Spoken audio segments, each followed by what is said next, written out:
Hi everyone, hope you're doing well from wherever you're watching this channel, depending on your time zone.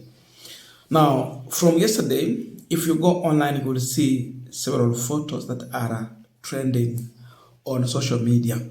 And this was after the Deputy President Kudiki making his way with the UDA team to Kisii County, to be specific at Nyanturogo, Nyaribari. That is where he had an event. This event brought together the leaders from the Kenya Kwanza. Of course, the face of Varuk Kibet will always be there. Where you hear anything to do with the economic empowerment, the person with that mandate to run that thing or program is none other than Ruto's errand man, Varuk Kibet. Forget about the other people. They're just there for publicity. But the real person in charge of the event, Varuk Kibet. That means William Ruto himself. So Kithure Kindiki was reading this. Of course, I saw Arun Cheriot. There was Kimani Ichung'wah. And of course, the member of parliament, who is actually the majority whip, Sylvanus Osoro. Huko ni kwa kina Osoro mwenyewe. Now, if you look at those images, you would see there was a lot of tents. That tells you that the expectation here was that many people are going to attend this event. That was the expectation. But when you look, you see that there are scattered people in this event, where Kithure Kindiki was the chief guest. Scattered. That means, according to how the event was prepared, people boycotted this event. Because the expectation was that the place will be full to the brim. The opposite happened. Yes, we are aware of other images being shared online to confirm a different issue, that they had a huge event. And so, besides sharing these images, to prove that indeed there were just few people who attended this event, it is good also I take you to a video of one of the local MPs in Kisii. Sylvanus Osoro was addressing. Kwa wale ambao wanaelewa Kisii, labda mnatuambia kwa comment section. But this video proves that there were few people who attended the Kithure Kindiki's event. Sasa hii sio picha. Hii sasa ni video. Wate budget yego chaka 2027. Wono gakiti anda akobori. Ngabuna chanda. Abu ate CDF cho mwako oyo. Abu ate cho mwako onde. Abu ake cho mwako lionde. Bono gaki no chake komo ngentere mapema iga. Oko ngentere kwa gotika goche gochi 2027. Bono iga ne ng'ombe ritororo togo kama. Eng'ombe ritororo kama oko yebere ne chinsiaga. Kwa yebere no bonyansi. Kwara kama na kieko gara baruroche bagoche batobua.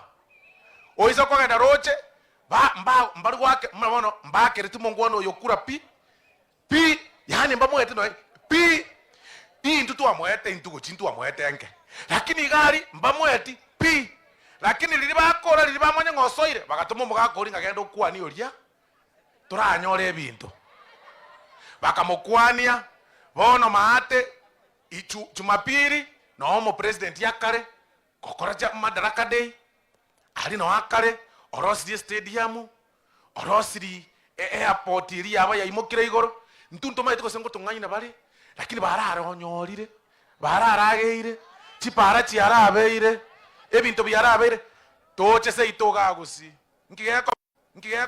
Now, one major question that the public is asking: how comes that Kithure Kindiki and the Kenya Kwanza team went there with something that is meant to help the people economically?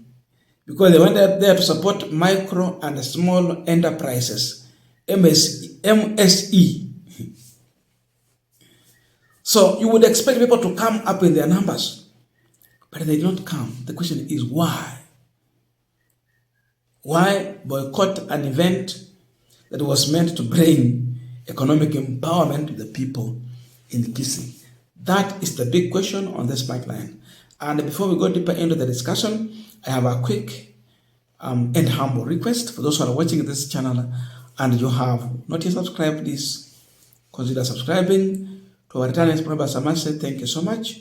And again, to all our viewers, please give this video a thumbs up. Thank you so much, and back to our discussion.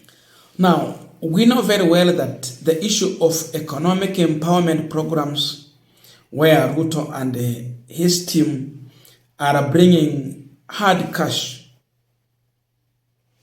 to the people is a means, is akin to popularize William Ruto's support and an attempt for William Ruto to gain a public trust in his leadership. They have failed in road construction, they have failed in upgrading our schools, they have failed in health sector, they have failed in very many things. And so they are coming with handouts, cash money, to seduce the public and win the public trust. That is what they are so much interested in. That's why they have dropped everything, no development going on, apart from this issue of economic empowerment events, where you will bring people together in large numbers. You give handouts, then some few money here and there to groups. Then you are saying that you are governing the country. Ukirudi kwa hawa watu barabara, dilapidated state, imeharibika zaidi. Kwa zile shule ambao wanafunzi wanasoma zingine za matope, nimeona kwingine wanafunzi wanapoa madarasa yao. Yani imefika mahali they have no any hope in this government. And by the way, this is in Rift Valley, sio kwingine, where learners are forced to do repair of their mud classes.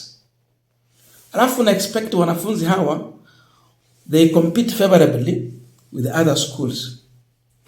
The regime has failed, but they have money for handouts. So the intention is to win the public trust. But the reason why these people are not being embraced, because we can say in Kisii, Kithure Kindiki was not embraced. He was addressing empty tents, empty chairs. The reason is that Kenyans are no longer stupid.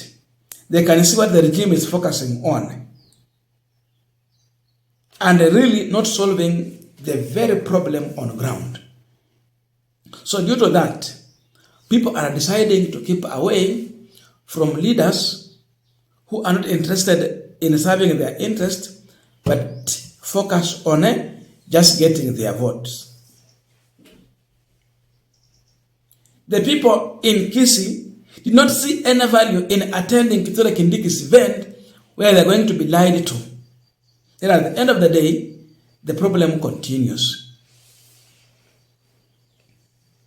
This was purely a campaign event.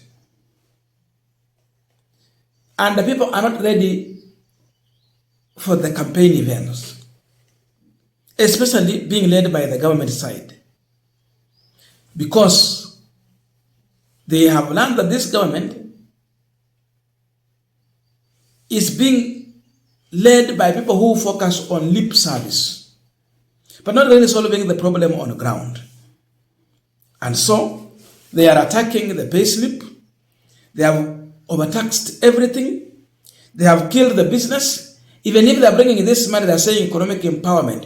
Which business can you run under William Ruto's spoiled economy? The economic environment has been spoiled. You can't invest your coin in this economy right now. Investors are running away. Some are reducing workers. Businesses are dying due to overtaxation. Then you're telling us you're bringing economic empowerment. How?